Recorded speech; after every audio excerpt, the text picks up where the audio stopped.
Yan guys, nagluto na ako ng donut guys. Yan, ito yung guys, o yan. Yan, pag ganyan naka brown guys, balitarin na natin. Yan. Ito yung trabaho ko guys. Yan.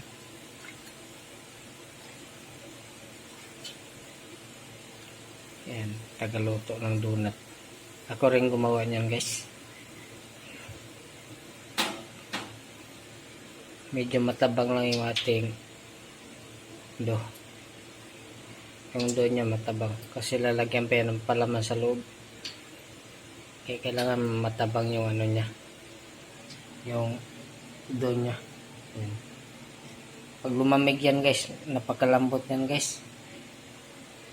Ito, habang mainit pa medyo matigas, pero pag malamig, lalambot na yan siya guys.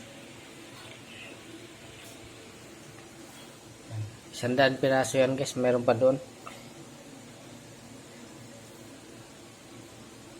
Ito yung malakas dito guys, araw-araw boss. Minsan lang kasi ako gumagawa guys, kasi ako lang isa dito.